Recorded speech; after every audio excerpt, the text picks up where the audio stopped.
नमस्कार दोस्तों, के एग्ज़ाम फाइट में आपका स्वागत है। कैसे हैं आप सभी? उम्मीद है आप सभी सही होंगे और आपकी यूपीपीसीएल टीजी2 की परीक्षा की तैयारी अच्छी चल रही होगी। दोस्तों, यूपीपीसीएल टीजी2 की परीक्षा को ध्यान में रखते हुए हमने इलेक्ट्रीशियन थ्योरी से कुछ महत्वपूर्ण प्रश्नों की सीरीज स्टार्ट की है, जो कि दोस्तों ये प्रश्न यूथ कंपटीशन के बुक से लिए गए हैं।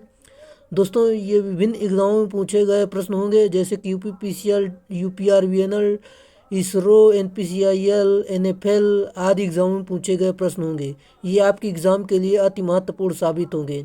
दोस्तों, आज का हमारा टॉपिक है ट्रांसफार्मर। आज हम ट्रांसफार्मर से प्रश्नों को करेंगे, जो कि आपके परीक्षा के लिए काफ़ी महत्वपूर्ण होंगे। चलिए शुरू करते हैं। दोस्तों, रिक्वेस्ट है आपसे, अगर आप चैनल पर नए हैं तो चैनल को सब्सक्राइब कर दीजिए और अपने दोस्तों में शेयर कर दीजिए और बेल आइकन दबाना ना भूलें। चलिए, अगर वीडियो अच्छा लगता है तो लाइक कर देना। आज का हमारा जो प्रश्न है, पहला, शैथिल हानियाँ यानी हिस्टैरिसीस लॉस इनमें से किस पर निर्भर नहीं होती है? राइट आंसर दोस्तों, ऑप्शन नंबर ए, परिवेश के तापमान पर।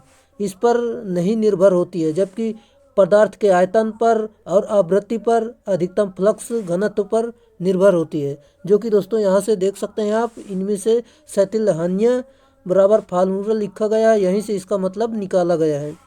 चलिए अगले प्रश्न पर चलते हैं, जो कि दोस्तों यहाँ पर देख सकते हैं आप। अगला प्रश्न है, निम्न में से कौन सा विद्युत चुम्बकीय प्रेरण के सिद्धांत पर कार्य करता है? Right answer, transformer. दोस्तों, ट्रांसफार्मर विद्युत चुम्बकीय प्रेरण के सिद्धांत पर कार्य करता है। चलिए अगले प्रश्न पर चलते हैं, जो कि आपका अगला प्रश्न है। दोस्तों, अधिक जानकारी के लिए आप डिस्क्रिप्शन को चेक कर सकते हैं। आपका अगला प्रश्न है, डैश डैश स्थैतिक प्रेरित विद्युत वाहक बल का एक उदाहरण है। राइट आंसर दोस्तों, ऑप्शन नंबर ए, परिणामित्र यानी ट्रांसफार्मर। ये एक स्थैतिक प्रेरित विद्युत वाहक बल का एक उदाहरण है। जैसे कि दोस्तों यहाँ पर मैं आपको कुछ जानकारी देता हूँ, जैसे कि ट्रांसफार्मर केवल एसी आपूर्ति पर ही कार्य करता है और यह ट्रांसफार्मर अन्योन प्रेरण के सिद्धांत पर कार्य करता है। ट्रांसफार्मर आवृत्ति को स्थिर रखता है। इसके ये कुछ पॉइंट हैं, जो कि आपकी परीक्षा के लिए अति महत्वपूर्ण साबित होंगे। दोस्तों, मैं आपको ट्रांसफार्मर की परिभाषा बताना चाहूँगा। ट्रांसफार्मर एक ऐसी युक्ति है जो विद्युत ऊर्जा को एक परिपथ से दूसरे परिपथ में स्थानांतरित करती है। इसके एक साथ ही इस युक्ति के द्वारा वोल्टता का अपचयन एवं वोल्टता का उच्चयन सुगमता से किया जा सकता है। यानी दोस्तों, उच्च वोल्टेज को निम्न, निम्न वोल्टेज को उच्च किया जा सकता है। अगला प्रश्न है, कौन सा वाइंडिंग ट्रांसफार्मर की गाढ़ा घुमावदार से संबंधित नहीं है? Right answer, sandwich. जबकि और सभी हैं, जैसे कि संकेंद्री तथा इंटरलीव्ड ट्रांसफार्मर के रेटिंग के अनुसार क्रॉस ओवर, हेलिकल तथा डिस वाइंडिंग की जाती है। जबकि दोस्तों अगला प्रश्न है आपका अगला प्रश्न है, एक सुरक्षा रिले जिसका उपयोग तेल में डूबे हुए ट्रांसफार्मर में किया जाता है, बुकोल्ज रिले किन परिस्थितियों में काम नहीं करेगा? राइट आंसर दोस्तों, इसका जो सही उत्तर हो जाएगा ऑप्शन नंबर डी, ट्रांसफार्मर तेल का स्तर गिरता है जिसमें बफल प्लेट का संचलन होता है। इसका ऑप्शन नंबर डी सही उत्तर होगा। दोस्तों, यहाँ पर कुछ पॉइंट दिए हुए हैं, देख लें। जैसे कि यह केवल आंतरिक प्रदोष से सुरक्षा प्रदान करती है। यह गैस दाब से प्रचलित रिले होती है। इसे कंजर्वेटर तथा ऑयल टैंक के मध्य लगाया जाता है। अगला प्रश्न है, निम्नलिखित में से कौन से ट्रांसफार्मर को फेरो रेजोनेंट ट्रांसफार्मर नियामक कहा जाता है? दोस्तों, इसका जो सही उत्तर होगा option number A, constant voltage transformer. ये इसका सही उत्तर होगा। दोस्तों, इसके कुछ पॉइंट हैं, देख लेना।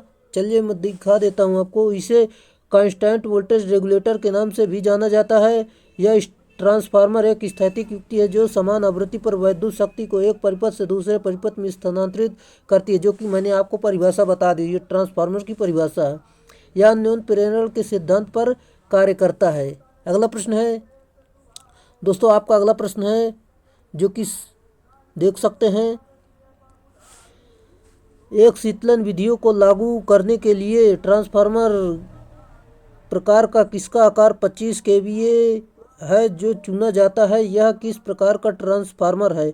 दोस्तों जो ट्रांसफार्मर की रेटिंग होती है केवीए में मापी जाती है। दोस्तों इसका जो सही उत्तर है option number A, dry type transformer, ये इसका राइट आंसर है। दोस्तों अगला प्रश्न है, अगले प्रश्न जानने से पहले कुछ देख लेते हैं पॉइंट। 500 केवीए से अधिक क्षमता वाले ट्रे ट्रांसफार्मर में जल शीतलन विधि प्रयोग की जाती है और तेल शीतलीकरण 2 MVA यानी मेगा वोल्ट एम्पियर तक प्रयोग किया जाता है। तेल में निमज्जित जल शीतलन विधि 2 MVA से अधिक वाले ट्रांसफार्मर में प्रयोग किया जाता है, तेल निमज्जित जल शीतलन। अगला प्रश्न है जो कि आपका अगला प्रश्न दिया गया है, एक ट्रांसफार्मर में यदि माध्यमिक वोल्टेज प्राथमिक वोल्टेज से अधिक है तो यह एक किस प्रकार का ट्रांसफार्मर है? राइट आंसर दोस्तों option number D, step up transformer, इसका सही उत्तर है। दोस्तों यहाँ पर कुछ पॉइंट हैं, आप समझ लें। अगला प्रश्न है जो कि आपको अगला प्रश्न दिया गया है, डेड डैश दोष होने पर एक अलार्म देता है और तेल में डूबे हुए ट्रांसफार्मर में स्थापित किया जाता है। राइट आंसर बुकोल्ज रिले, इसका सही उत्तर है। दोस्तों बुकोल्ज रिले आंतरिक दोष के विरुद्ध सुरक्षा प्रदान करता है, यह एक गैस प्रचलित रिले होती है। अगला प्रश्न है जो कि आपका अगला प्रश्न दिया गया है, एक ट्रांसफार्मर में इनपुट और आउटपुट करंट और इनपुट वोल्टेज एम्पियर और आउटपुट वोल्टेज के बीच क्या संबंध है? राइट आंसर दोस्तों ऑप्शन नंबर ए, इसका सही उत्तर है। चलिए अगले प्रश्न पर चलते हैं जो कि आपका अगला प्रश्न यहाँ पर दिया गया है। दोस्तों यहाँ पर देख लें, आपका अगला प्रश्न है, स्टेप अप ट्रांसफार्मर का उद्देश्य क्या है? Right answer option number D, output voltage बढ़ाने के लिए, ये मतलब इनपुट वोल्टेज की तुलना में आउटपुट वोल्टेज बढ़ाने के लिए, ये इसका सही उत्तर है। अगला प्रश्न है दोस्तों यहाँ पर, स्टेप डाउन ट्रांसफार्मर की आउटपुट वोल्टेज इनपुट वोल्टेज की तुलना में कम होता है। अगला प्रश्न है आपका, एक ट्रांसफार्मर के स्टील कोर के पास क्या गुण होने आवश्यक है? राइट आंसर उच्च भेद्यता और कम हिस्टैरिसीस नुकसान, ये इसका सही उत्तर है। दोस्तों ट्रांसफार्मर की कोर को पटलित कर देने पर भंवर धारा हानि कम हो जाती है, ये इम्पोर्टेंट पॉइंट है, आप इसे याद रखना। चलिए अगले प्रश्न पर चलते हैं। दोस्तों सिलिकॉन स्टील देख सकते हैं किससे, सिलिकॉन और प्योर आयरन से मिलकर बना होता है, इसका प्रतिशत देख सकते हैं कितना कितना प्रतिशत होता है। अगला प्रश्न है, निम्नलिखित में से किस विद्युत उपकरण में सर्वाधिक दक्षता है? राइट आंसर ट्रांसफार्मर में। दोस्तों ट्रांसफार्मर की दक्षता लगभग 98% होती है। दोस्तों इसमें कोई रोटेटिंग पार्ट नहीं होता है, इसलिए इसकी दक्षता काफ़ी अच्छी मानी जाती है। पावर ट्रांसफार्मर में इनपुट से आउटपुट तक कौन सी मात्रा परिवर्तित नहीं होती है? सही उत्तर है फ्रीक्वेंसी परिवर्तित नहीं होती, जबकि धारा और वोल्टेज ये परिवर्तित हो जाते हैं। पावर ट्रांसफार्मर को हमेशा पूर्ण भार पर ही प्रचलित किया जाता है। अगला प्रश्न है, निम्नलिखित में से कौन सा ट्रांसफार्मर का अंश नहीं है? चलिए देखते हैं कौन सा अंश नहीं है इसमें से। आपका राइट आंसर है ऑप्शन नंबर डी, एक्साइटर नहीं होता, जबकि टैंक होता है, कंजर्वेटर होता है, रेडिएटर आपका होता है। और दोस्तों इसके पॉइंट देख लेते हैं। कंजर्वेटर एक छोटा ऑयल टैंक होता है जो ऑयल टैंक के ऊपर स्थापित होता है, यह तेल के स्तर को बनाए रखता है। और अगला है, जिस भाग में ट्रांसफार्मर को रखा जाता है उसे टैंक कहते हैं। दोस्तों ये सभी प्रश्न पूछे जाते हैं एग्जामों में, यहाँ पर फैक्ट में जो दिया गया है ये सभी एक प्रश्न है, आप इन्हें जरूर याद रखें। रेडिएटर ट्रांसफार्मर को कूलिंग में सहायता करता है। अगला प्रश्न है, ट्रांसफार्मर की क्षमता को आमतौर पर डेड डैश में व्यक्त किया जाता है। Right answer option number C, MVA mega volt ampere में। अगला प्रश्न है दोस्तों, ट्रांसफार्मर की रेटिंग दो में नापी जाती है, KVA में और MVA में व्यक्त की जाती है। अगला प्रश्न है, एक परिणामित्र की अर्धभार पर ताम्र हानियाँ उसकी पूर्ण भार पर ताम्र हानियों की तुलना में होगी। Right answer option number D, 1/4। दोस्तों यहाँ पर से देख सकते हैं इसके फार्मूले से कैसे निकाला गया है। अगला प्रश्न है आपका, जो कि निम्नलिखित में से कौन से परिणामित्र का आकार अधिकतम होगा। राइट आंसर दोस्तों ऑप्शन नंबर ए, 1 kVA से लेकर 1 kVA और 25 हर्ट्ज। यहाँ पर देखते हैं कुछ, अतः 1 kVA और 25 हर्ट्ज की ट्रांसफार्मर की साइज बड़ी होती है। दोस्तों इसमें जो है दिए गए समान रेटिंग के ट्रांसफार्मर में जिस ट्रांसफार्मर की प्रचालन आवृत्ति सबसे कम होती है, मतलब जिसमें सबसे आवृत्ति जिसमें सबसे कम होती है, उसकी साइज अधिकतम यानी बड़ी होती है। अगला प्रश्न है आपको, अगला प्रश्न दिया गया है, यदि द्वितीयक कुंडली में प्राथमिक कुंडली से अधिक फेरे हैं तो यह ट्रांसफार्मर है। राइट आंसर दोस्तों ऑप्शन नंबर ए, ऊंचाई ट्रांसफार्मर है ये। दोस्तों अगले प्रश्न जाने से पहले आपसे रिक्वेस्ट है, अगर आप चैनल पे नए हैं तो चैनल को सब्सक्राइब कर लीजिए और अपने दोस्तों में शेयर कर दीजिए, क्योंकि दोस्तों आपका एग्ज़ाम काफ़ी नज़दीक आ रहा है, जो कि DRDO का लगा हुआ एग्ज़ाम कम से कम 15 से 20 दिन में आपका, मतलब 20 से 25 दिन अब लगेंगे ही, क्योंकि उसकी रिजेक्टेड लिस्ट आ गई है। अगर जिसका किसी कैंडिडेट का फॉर्म रिजेक्ट हुआ है तो अपना सही करवा ले, अभी उसको सही करवाने का ऑप्शन दिया है। चलिए दोस्तों, आपके ये प्रश्न दोस्तों काफ़ी महत्वपूर्ण साबित होंगे ये परीक्षा में, इसीलिए आप चैनल को सब्सक्राइब कर सकते हैं और यहाँ से आप तैयारी कर सकते हैं। दोस्तों आप मेरी सारी वीडियो देख लेंगे तो कम से कम 80 से 90% यहीं से प्रश्न मिल जाएंगे, जो कि आपको कहीं भटकना नहीं पड़ेगा। दोस्तों चलिए, कुछ जितने दिन बाकी हैं ये मैं पूरे सिलेबस लगभग इसमें कंप्लीट करवा दूंगा। पिछले बार की वीडियो कुछ हैं उन्हें देखिए और इन्हें देखिए, ये सारी वीडियो आप देख डालिए, पूरा मान लो आपका सिलेबस कंप्लीट हो जाएगा। चलिए अगला प्रश्न है, एक इकाई ट्रांसफार्मर के लिए उच्च वोल्टता डैश होनी चाहिए। Right answer option number C, 24 kVA। अगला प्रश्न दोस्तों, यहाँ पर ये जो ट्रांसफार्मर बना है स्टेप अप ट्रांसफार्मर होता है, जो कि इसमें प्राथमिक कुंडली में ही कम टर्न होती है और सेकेंड कुंडली में ज़्यादा टर्न होती हैं, यही इसकी परिभाषा होती है। दोस्तों जैसे कि स्टेप अप ट्रांसफार्मर वोल्टेज को बढ़ाकर अधिक आउटपुट वोल्टेज प्रदान करता है, यह स्टेप अप ट्रांसफार्मर कहलाता है।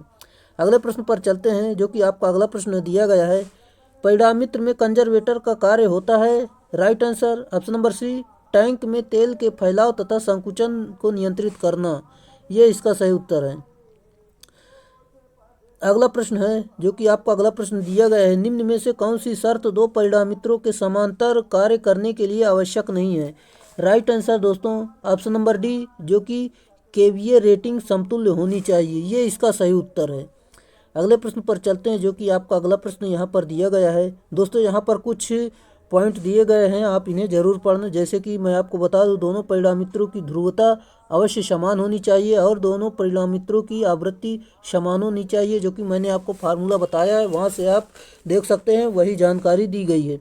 दोनों परिणामित्रों का वोल्टेज अनुपात समान होना चाहिए और दोनों परिणामित्रों की प्रतिशत प्रतिबाधा समान होनी चाहिए। दोनों परिणामित्रों अवश्य ही समान ग्रुप के होने चाहिए। अगला प्रश्न है, एक स्टार स्टार संयोजित 3 फेज परिणामित्र में फेज शिफ्ट होता है। सही उत्तर है 0 डिग्री। दोस्तों यहाँ पर जानकारी दी गई है, आप देख लेना। चलिए हम अगले पर चलते हैं। ट्रांसफार्मर में कौन सा रसायन ब्रीदर के रूप में उपयोग होता है। सही उत्तर है सिलिका जेल। सिलिका जेल का प्रयोग करते हैं ट्रांसफार्मर में। सिलिका जेल का प्रयोग क्यों करते हैं दोस्तों, सिलिका जेल में ब्रीदर में वायु में मिश्रित नमी को सोखने के लिए सिलिका जेल का प्रयोग किया जाता है। और जो है सिलिका जेल का रंग शुष्क अवस्था में नीला होता है। दोस्तों यहाँ से सवाल बनता है, सिलिका जेल का रंग शुष्क अवस्था में पूछ लेता कैसा होता है, तो नीला होता है दोस्तों। यस तथा सब कुछ नमी सोखने के बाद इसका रंग बैगनी और बाद में गुलाबी हो जाता है। गुलाबी रंग होने पर सिलिका जेल के नमी सोखने की क्षमता समाप्त हो जाती है।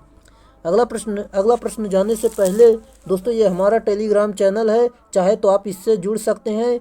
इनमें ये जो मैं पढ़ा रहा हूँ इनकी सारी PDF इस चैनल पर आपको दे दी जाती है, जो कि 2 से 3 दिन में दे दी जाएगी। जबकि हमने ऑलरेडी कई चैप्टर की PDF अपलोड कर रखी है, वहाँ से आप डाउनलोड करके अपनी तैयारी को सुनिश्चित कर सकते हैं।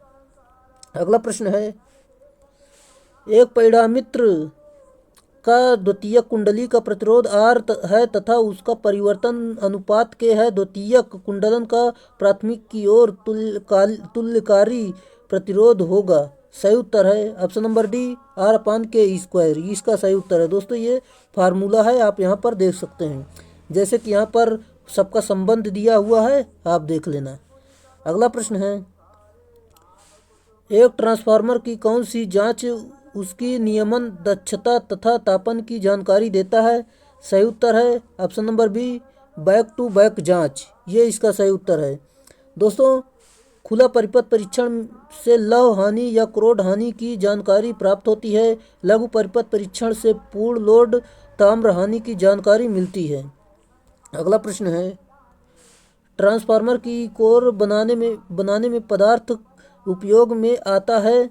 राइट आंसर दोस्तों ऑप्शन नंबर सी, उच्च सिलिकॉन स्टील का प्रयोग करते हैं दोस्तों, जिसमें कि सिलिकॉन की मात्रा 4% होती है। अगला प्रश्न है, जो कि आपका अगला प्रश्न दिया गया है दोस्तों, यहाँ पर अधिक जानकारी देख सकते हैं। ऑटो ट्रांसफार्मर में केवल डैश वाइंडिंग होती है। सही उत्तर है, एक वाइंडिंग होती है। और दोस्तों, ऑटो ट्रांसफार्मर में द्विकुंडलन ट्रांसफार्मर यानी 2 वाइंडिंग ट्रांसफार्मर की अपेक्षा ताम्र की बचत होती है। ऑटो ट्रांसफार्मर एक वर्धक या बूस्टर के रूप में प्रयोग किया जाता है। यह प्रेरण मोटरों को चलाने के लिए ऑटो ट्रांसफार्मर का स्टार्टर के रूप में प्रयोग करते हैं। अगला प्रश्न है, निम्न में से कौन सा परिणामित्र के तेल का कार्य नहीं है? सही उत्तर है ऑप्शन नंबर डी, प्रेरण युग्मन प्रदान करना। ये इसका नहीं है। बाकी दोस्तों और सभी आपके हैं, आप पढ़ लेना। अगला प्रश्न है, अगले प्रश्न पर चलते हैं, जो कि आपका अगला प्रश्न दिया गया है। परिणामित्र में लौह हानि पाई जाती है। सही उत्तर है कोर में। दोस्तों, इसमें जो हानियाँ होती हैं परिणामित्र में, जो लौह हानि के कोर में पाई जाती है, ये लौह हानि 2 प्रकार की होती है, जैसे कि शैथिल्य हानि, भंवरधारा हानि है। और शैथिल्य हानियों के बारे में आप पढ़ सकते हैं और भंवरधारा हानियों के बारे में यहाँ पर जानकारी दी गई है। आप भंवरधारा हानि भी पढ़ सकते हैं। चलिए, इसका फार्मूला भी दिया हुआ है, आप देख लेना। भंवरधारा का फार्मूला देख सकते हैं, शैथिल्य हानि का फार्मूला देख सकते हैं कि इसमें क्या क्या अंतर होता है। और दोस्तों, ये सारी जानकारी दी गई है, आप देखना। अगला है, एक ट्रांसफार्मर में प्राथमिक व द्वितीयक कुंडली के बीच डैश प्रतिरोध होगा। Right answer option number C, अनंत होगा। दोस्तों, शक्ति ट्रांसफार्मर की दक्षता लगभग 98% होती है। यह अन्योन्य प्रेरण के सिद्धांत पर कार्य करता है। ट्रांसफार्मर सिर्फ एसी पर कार्य करता है। हाँ दोस्तों, ये एक पॉइंट और मिल गया, ट्रांसफार्मर सिर्फ एसी पर ही कार्य करता है। अगला प्रश्न, एक ट्रांसफार्मर में लौह हानि 400 वाट है। जब ट्रांसफार्मर अपनी उच्चतम दक्षता पर कार्य कर रहा है, तब उसकी ताम्र हानियाँ क्या होगी? सही उत्तर है ऑप्शन नंबर बी, 400 वाट। दोस्तों, यहाँ पर आप देख सकते हैं, लौह हानि बराबर ताम्र हानि होती है। और दोस्तों, इसकी दक्षता स्थिति में ट्रांसफार्मर पर किलोवाट एम्पियर में होती है। चलिए अगले प्रश्न पर चलते हैं, जो कि आपका अगला प्रश्न दिया गया है दोस्तों। यहाँ पर अधिक जानकारी देख सकते हैं। एक वितरण ट्रांसफार्मर डैश होता है। सही उत्तर है स्टेप डाउन ट्रांसफार्मर होता है। अगला प्रश्न है, जो कि आपका अगला प्रश्न दिया गया है।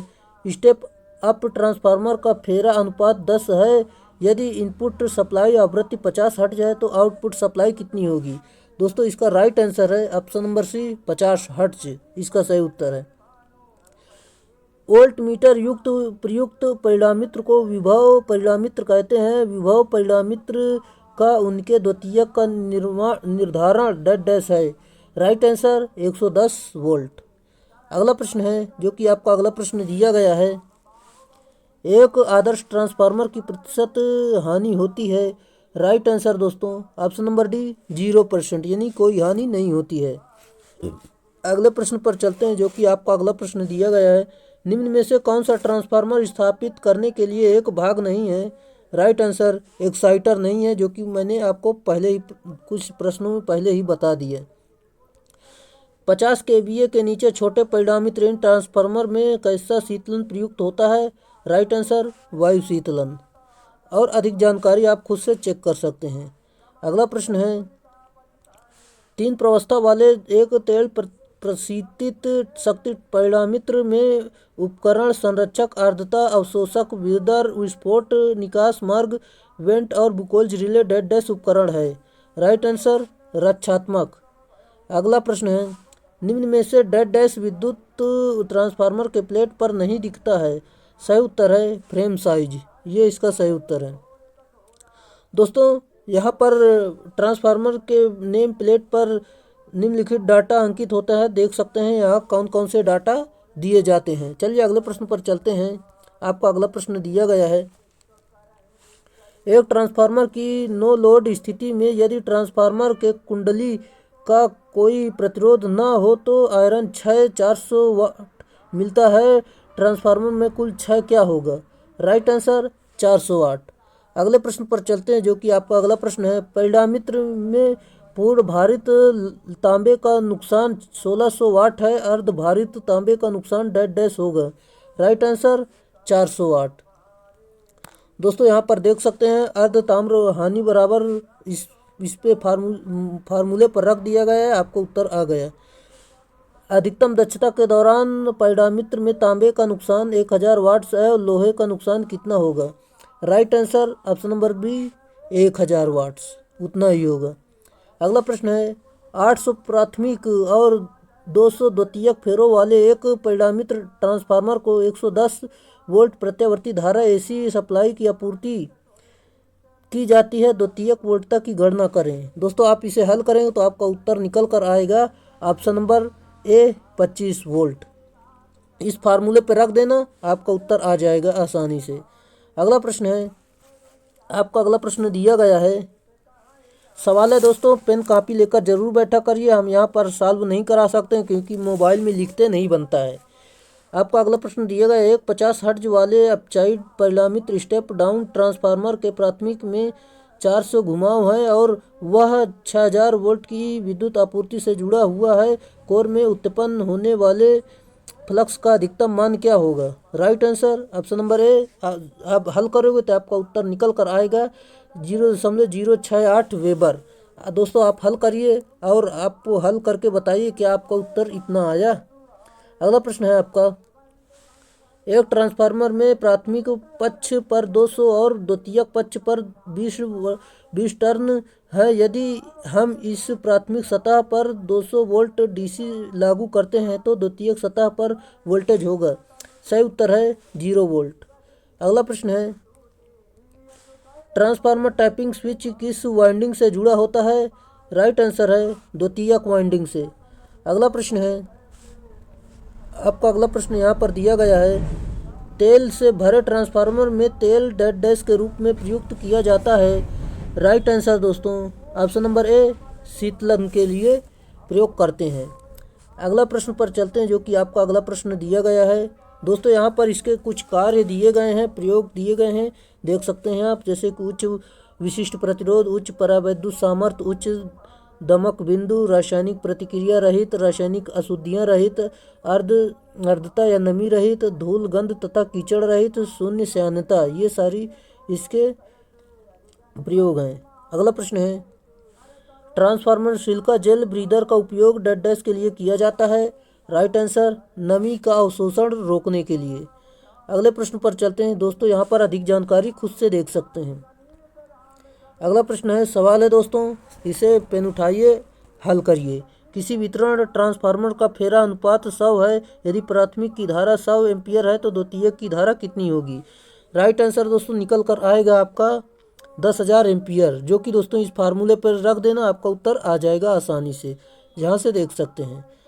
चलिए दोस्तों, यही थे आज के 50 प्रश्न। दोस्तों इसमें जो कि है 300 प्रश्न हैं। आप वीडियो में बने रहना दोस्तों, आप चैनल को सब्सक्राइब कर लीजिए। आपको ये सारी वीडियो देखना है ताकि आपके एग्ज़ाम के लिए काफ़ी महत्वपूर्ण साबित होंगे।